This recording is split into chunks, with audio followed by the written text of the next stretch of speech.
పట్టభద్రుల కోసం job calendar తుంగలో తొక్కి కాంగ్రెస్ నెరవేర్చని హామీలు ఇచ్చిందన్నారు బీజేపీ ఎమ్మెల్సీ అభ్యర్థి అంజిరెడ్డి. కేంద్రం ఇప్పటికే 12 లక్షల వరకు ఇన్కమ్ ట్యాక్స్ సడలింపు ఇచ్చిందన్నారు.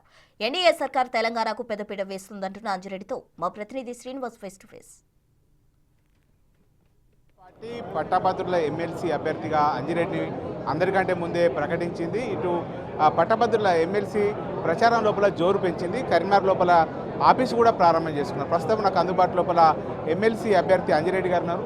సార్ చెప్పండి, ముఖ్యంగా చాలా రోజులు అవుతుంది మీ అభ్యర్థిత్వం ప్రకటించి, మీరు ఏ నినాదంతో ముందుకు వెళ్తున్నారు? పట్టభద్రులు ఎందుకు ఓటేయాలంటే ఏం చెప్తారు? ఒకటి ఏంటంటే జాబ్ క్యాలెండర్ ఏదైతే ఉందో నిరంతరము ప్రతి సంవత్సరము జరిగే జాబ్ క్యాలెండర్ ఇది. జాబ్ క్యాలెండర్ ఈ తుంగలోకి నెరవేర్చని హామీలు ఇచ్చి 14 నెలలనే ఎంత కుంగిపోయిందో గవర్నమెంట్ తెలియజేస్తా ఉన్నాను.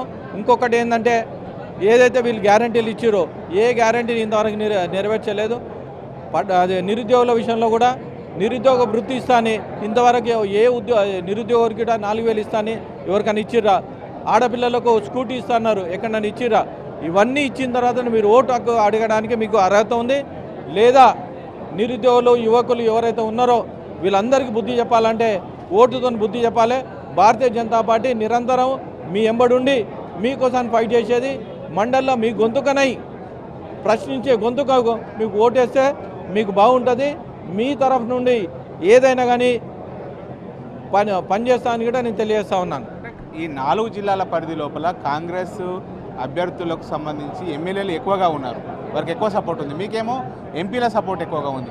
అంటే ఎంపీలు ఈ పట్టభద్రుల ఓటును మీకు డైవర్ట్ చేయడం లోపల సక్సెస్ అవుతారని చెప్పి మీరు మొన్న మీరు చూసారు.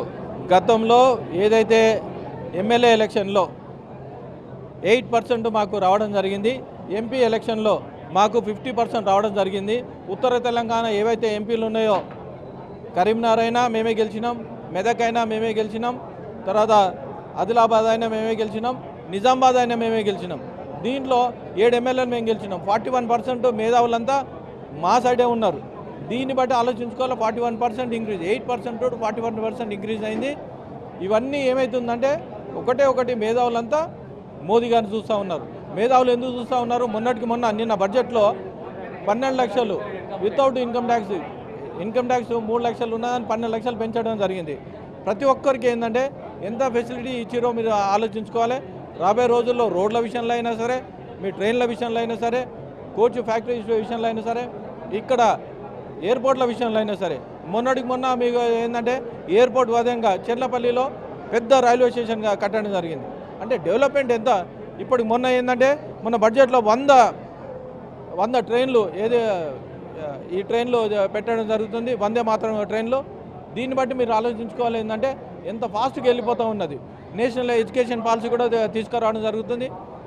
టెక్నాలజీ ఎంత ఉపయోగించుకొని భారతదేశాన్ని చూసి వేరే దేశం ఆర్థిక దేశంలో కూడా మొత్తం ప్రపంచ దేశాల్లో 5వ ఆర్థిక దేశంగా తీర్చిదిద్దిన ఘనత ఓన్లీ మోదీ గారికి దక్కింది. రాబోయే రోజుల్లో కూడా 3వ ఆర్థిక దేశంగా తీర్చిదిద్దాం. ఇంకొకటి ఏంటంటే గత 2004 నుంచి 2014 వరకు ఏదైతే కాంగ్రెస్ గవర్నమెంట్ ఉందో సెంట్రల్లో, 2014 నుంచి 2024 వరకు భారతీయ జనతా పార్టీ ఉందో 3 కోట్ల ఉద్యోగాలు కేవలం 3 కోట్ల ఉద్యోగాలు ఇచ్చి 10 సంవత్సరాల్లో కాంగ్రెస్ పార్టీ ఇచ్చింది. దానికి 6 రెట్లు 18 కోట్ల ఉద్యోగాలు ఇచ్చి యువతను ఆదుకున్నది ఓన్లీ భారతీయ జనతా పార్టీ. అంటే పట్టభద్రుల సమస్యలకు ఒక గొంతుగా కావాలంటే అంజిరెడ్డి గారు కంపల్సరీ శాసన మండలి లోపల అడుగు పెట్టాలని అంటారా? మీ తరఫు నుండి పట్టభద్రులకు మీ తరఫు నుండి మీ గొంతుకనై మేము ఫైట్ చేస్తాను.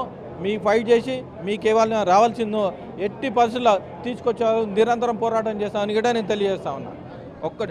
భారతీయ జనతా పార్టీ నిరుద్యోగులు ఎవరైతే ఉన్నారో ప్రతి ఒక్కరు నేను కోరేది ఏంటంటే మీరు కాంగ్రెస్ పార్టీకి ఓటు ద్వారా బుద్ధి చెప్పాలంటే మీ తరఫు నుండి నేను పోరాటం చేస్తా. మొదటి ప్రాధాన్యత ఓటు చిన్నమల్లి అంజిరెడ్డికి వేసి గెలిపించారని ప్రతి ఒక్కరికి కోరుతా ఉన్నాను. ఇది మొత్తానికైతే గతం లోపల పట్టభద్రుల ఎమ్మెల్సీగా గెలిచినటువంటి అభ్యర్థులు ఎవరు కూడా ప్రజల సమస్యలు తీర్చలేదు, ఇటు పట్టభద్రుల గొంతుగా కాలేదు. కానీ తాను గెలిస్తే మాత్రము శాసన మండలి లోపల పట్టభద్రుల తరపున ఒక ప్రశ్నించే గొంతుకగా మారుతానని చెప్పి ఖచ్చితంగా తనకే ఓటు వేసి పట్టం కట్టాలని చెప్పి అయితే అంజిరెడ్డి గారు కోరుకుంటున్నటువంటి పరిస్థితి కనబడుతుంది. Camera person అంజితో